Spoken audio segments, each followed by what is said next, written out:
حول ولا قوة إلا بالله حسبنا الله ونعم الوكيل يا حي يا قيوم برحمتك أستغيث لا إله إلا أنت سبحانك إني كنت من الظالمين ربنا آتنا من لدنك رحمة وهيئ لنا من أمرنا رشدا اللهم صل على محمد وعلى آل محمد وأصحاب محمد وأزواج محمد وأمة محمد أجمعين إلى يوم الدين آمين. الحمد للہ رب العالمین والصلاة والسلام علی سید الانبیاء والمرسلین وعلی آلہ واصحابہ اجمعین الی یوم الدین. الحمدللہ آج 11 فروری 2024 کو سنڈے کے دن ہمارا یہ پبلک سیشن نمبر 133 ہوگا. آپ کے یہ ریئل ٹائم سوالات پرچیوں کی شکل میں میرے پاس آ چکے ہیں. انشاءاللہ ہم انہیں بعد میں ڈسکس کریں گے. پہلے اس ویک کا سب سے بڑا جو کرنٹ افیئر ہے وہ الیکشن 2024 ہے. 8 فروری 2024 کو ہونے والے الیکشن.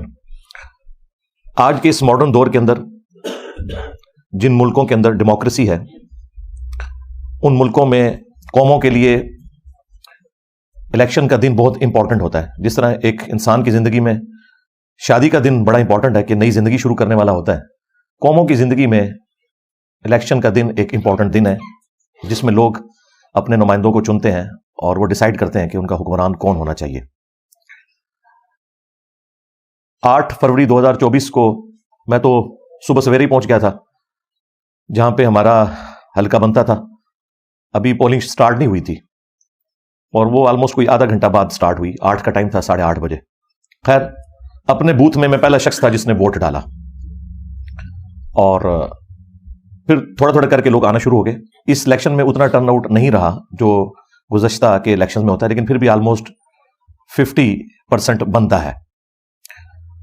اب جو اس کے رزلٹ آئے ہیں اس کے بعد ظاہر ہے کہ وہی ایپیسوڈ ریپیٹ ہو گیا جو پہلے ہر الیکشن کے بعد ہوتا ہے، 2013 کے بعد بھی، 2018 کے بعد بھی، اور دوبارہ سے ملک کے اندر وہی ہنگامے، دھرنے، ہڑتالیں، وہی سلسلہ مجھے تو لگ رہا ہے کہ شروع ہو گیا. سب سے پہلے تو ہم مبارکباد پیش کرتے ہیں ہمارے جتنے ریاستی ادارے ہیں کہ انہوں نے ایٹ لیسٹ جو امن کی صورتحال ہے اسے اسٹیبلش کیا ہے. کوئی اتنا بڑا واقعہ رپورٹ نہیں ہوا. ایک ہوا تھا وہ الیکشن سے 2 دن پہلے. الیکشنوں کے دوران آلموسٹ سکون ہی رہا ہے الحمدللہ. باقی جہاں تک اس بات کا تعلق ہے کہ Election Commission of Pakistan free and fair elections کرنے میں کامیاب ہوا ہے تو یہ بالکل بات غلط ہوگی اور یہ جھوٹ کے اوپر مبنی ہوگی اگر ہم اس طرح کا کوئی دعویٰ کریں. ہمیں یہ بات کہنے میں کوئی عار نہیں ہے کہ یہ پاکستان کی تاریخ کے جو چند متنازع ترین الیکشنز ہیں ان میں سے یہ ایک الیکشن ہے. اور ان صحافیوں کو میں سلام پیش کرتا ہوں جو جرأت کے ساتھ اپنے موقف کے اوپر ڈٹے ہوئے ہیں. جو 2018 میں ان کا موقف تھا کہ الیکشن چوری کیا گیا اور ایک خاص شخص کو دولہا بنانے کے لیے جو اس وقت جیل میں ہے یہ ساری انجینئرنگ کی گئی، وہی صحافی آج الحمدللہ ٹروتھ لور بنتے ہوئے یہ بات مان رہے ہیں کہ 2024 کے اندر بھی ایک اور شخص کو دولہا بنایا گیا جسے انگلینڈ سے بلوایا گیا، اور مستقبل میں بھی نظر ہی آ رہا ہے کہ اسی کی جماعت کو حکومت ملے گی، خواہ وہ پیپلز پارٹی کے ساتھ مل کے بنائے یا کسی بھی طریقے سے. اور اس میں top of list Geo TV وی کو ان کی دلیری کو سلام کہتا ہوں، اور پی ٹی آئی والوں سے تو میں ریکویسٹ کروں گا کہ معافی مانگے جیو ٹی وی سے. ان لوگوں نے اے آر وائی کی خبریں سن کے اس زمانے میں جیو کے بارے میں پروپیگنڈا کیا کہ یہ بکا ہوا ہے. جیو آج بھی وہیں کھڑا ہوا ہے جہاں 2018 میں تھا کہ الیکشن چوری نہیں ہونے چاہیے. حالانکہ ان کے اوپر کتنا پریشر ہے آپ ان کی نشریات دیکھیں، بلکہ اب تو پی ٹی آئی کے آفیسز میں بھی جیو کی نشریات چل رہی ہیں اور جیو ہو رہی ہے ہر طرف. اس کا مطلب ہے کہ ہمارا موقف اس وقت درست تھا کہ عامر میر صاحب ہوں، شاہ زیب خانزادہ ہوں، یہ لوگ اصولوں کے اوپر کھڑے ہوتے ہیں. غلطی لگ سکتی ہے، پیغمبر نہیں ہے وہ، لیکن اپنے اصول پہ کھڑے رہتے ہیں. اسی طریقے سے منصور علی خان صاحب بڑی دلیری کے ساتھ بات کر رہے ہیں جنہوں نے میرا انٹرویو بھی ریکارڈ کیا تھا اکیڈمی میں آ کے. اس کے علاوہ بھی اعزاز سید صاحب ہیں، عمران شفقت صاحب ہیں، بڑے اچھے طریقے سے وہ گفتگو کر رہے ہیں. مطیع اللہ جان صاحب، یعنی یہ لوگ اپنے ان اصولوں کے اوپر کھڑے ہوئے ہیں کہ 2018 میں بھی غلط ہوا، 2024 میں بھی غلط ہوا. ہاں یہ الگ بات ہے کہ 2024 میں زیادہ غلط ہو گیا، نمک مرچ کچھ زیادہ ڈل گیا. لیکن یہ جو تکلیف آج پی ٹی آئی کاٹ رہی ہے یہی تکلیف نون لیگ نے کاٹی تھی، لیکن الٹیمیٹلی وہ اسمبلیوں میں بیٹھ گئے تھے. میرا خیال یہ ہے کہ پی ٹی آئی کو بھی چاہیے کہ اسمبلیوں میں بیٹھ جائیں. حکومت میں اگر نہیں بھی وہ آتے تب بھی انہیں ایک اسٹرانگ اپوزیشن کا کردار ادا کرنا چاہیے تاکہ حکومت میں آئے ہوئے لوگوں کا قبلہ درست رہے. اپوزیشن برائے اپوزیشن نہیں ہونی چاہیے، تنقید برائے اصلاح ہونی چاہیے. باقی یہ بات تو بھول جائیں کہ حکومت انہوں نے دینی ہے، وہ تو ہم نے آپ کو پہلے دن ہی بتایا تھا 2022 میں جب یہ سارا رجیم چینج والا معاملہ ہو رہا تھا پی ڈی ایم کے ذریعے کہ جب وہ کسی کو نکالتے ہیں نا پھر دوبارہ اسے اس دفعہ نہیں آنے دیتے, کیونکہ ایک نیچرل چیز ہے, وہ آئے گا تو پھر ظاہر ہے کہ ایک بدلہ اتارنے والا ایک معاملہ شروع ہو جاتا ہے. تو اس دفعہ تو ظاہر ہے وہ نہیں آنے دیں گے چاہے جو مرضی ہو جائے. جس طریقے سے 2018 میں ہوا اس کو انہوں نے سمجھ لیں 2018 پلس ہو گیا یہ 2024 کے اندر. اس میں ہمارا موقف تو یہ ہے کہ اس کو اب سولوشن کی طرف لانا پڑے گا, ادروائز ملک مزید انسٹیبل ہوگا. مجھے جو اب نظر آ رہا ہے نا مزید وہ انسٹیبلٹی بڑھے گی. اس کی وجہ یہ ہے کہ پی ٹی آئی کا دعویٰ یہ ہے, اور کسی حد تک وہ درست بھی ہے, کہ یہ سب کچھ کرنے کے باوجود بھی ان کے پاس سیٹیں اس وقت باقی پارٹیوں سے زیادہ ہیں. لیکن آئین اور قانون کے تحت اگر باقی پارٹیاں آپس میں مل کے اپنی تعداد ان سے زیادہ کر لیتی ہیں, جو کہ یقیناً ہے, پھر ان کا رائٹ ہوگا کہ وہ بھی حکومت بنا سکتے ہیں. لیکن جس کی بھی حکومت بنے دوسرا اسے ایکسیپٹ کرتے ہوئے پارلیمنٹ میں آئے. خان صاحب نے اس وقت بھی پارلیمنٹ سے نکل کے اسمبلیاں توڑ کے غلطی کی تھی, پنجاب اسمبلی توڑی, اور آپ کو پتا ہے جو کچھ ہوا. اس وقت جو لوگ انہیں سینئر سیاستدان سمجھا رہے تھے انہیں بات سمجھ نہیں آئی, بعد میں خیر انہیں احساس ہو گیا. جس طرح کئی چیزوں کا ان کو احساس بعد میں ہوا. مثلا میں نے فائز عیسیٰ کے خلاف جو کیس بنایا وہ غلط تھا, بعد میں انہیں احساس ہو گیا. اب فائز عیسیٰ صاحب کے کیس کی ہی, وہ فیض آباد دھرنے کی ہی پلی بعد میں پی ٹی آئی کے لوگ لیتے رہے کہ جی یہ ہو رہا ہے, یہ زیادتی نہیں ہونی چاہیے, اسٹیبلشمنٹ کو الگ ہو جانا چاہیے. حالانکہ اس وقت 2017 کے دھرنوں میں اسٹیبلشمنٹ ہی اس وقت کی پولیٹیکل گورنمنٹ کو کمزور کر رہی تھی. وقت کے ساتھ چیزیں سمجھ آ جاتی ہیں. میرا خیال ہے اس میں کسی کو ٹانٹ نہیں کرنا چاہیے, اپریشیٹ کرنا چاہیے. اور دیکھیں ہم نے جب وہ بیان دیا تھا نا کہ ہماری اسٹیبلشمنٹ اگر کعبے کی چھت کے اوپر بھی کھڑے ہو کر یہ کہے نا کہ ہم اے پولیٹیکل ہو چکے ہیں, عوام نے نہیں ماننا, تو وہ بات اسی طریقے سے درست نکلی. لیکن میں نے اس میں یہ بھی کہا تھا کہ خان صاحب جب تک جیل آپ نہیں جائیں گے آپ بڑے لیڈر نہیں بنیں گے. یہ جو آپ اوچھے ہتھ کنڈے استعمال کر رہے ہیں اپنی گرفتاری سے بچنے کے لیے, اس کو چھوڑیں, آپ جیل میں جائیں. دیکھیں جیل میں جانے نے ان کو پے کیا, اس پہ تر رہا. یہ جو ایک دم اتنے سارے ڈیسیژن آئے اس سے بھی لوگوں کی ہمدردی ان کے لیے بڑھی, اور اوور آل ان کی جماعت کو فائدہ ہوا.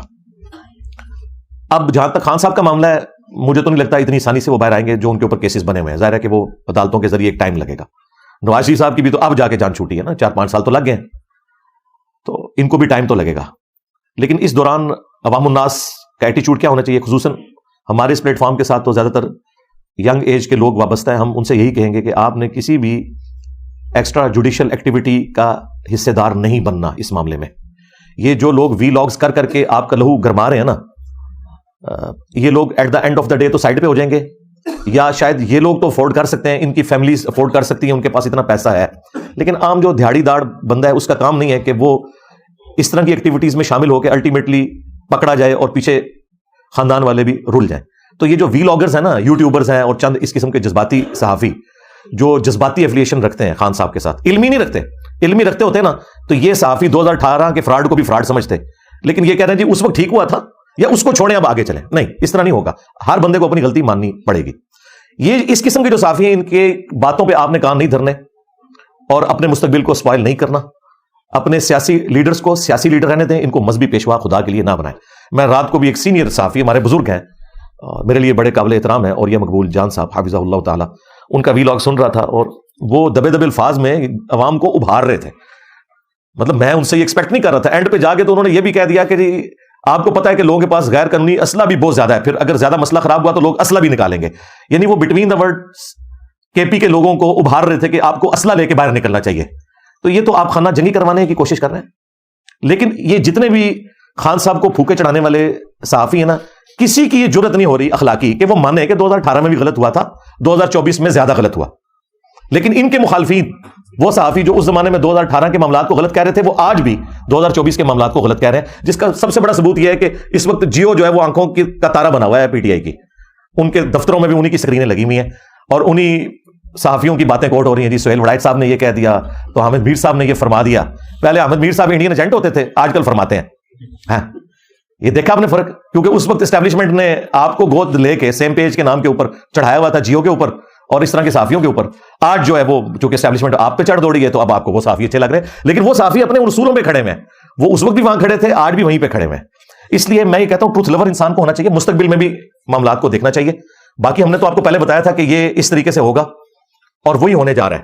اور میں نے الیکشن سے پہلے بھی کہا تھا کہ اب گیم چینجر اگر کوئی بندہ ہے تو نواز شریف صاحب ہے. اس اعتبار سے نہیں کہ نواز شریف صاحب جو ہیں وہ کوئی بہت پاک صاف ہے ایز کمپیئر ٹو باقی لوگوں کے, اس اعتبار سے کہ وہ اس وقت کے دولہا ہے. جس طرح اس وقت گیم چینجر عمران خان صاحب تھے, وہ 2018 کے دولہا تھے, اس وقت وہ دولہا ہے. اگرچہ وہ خود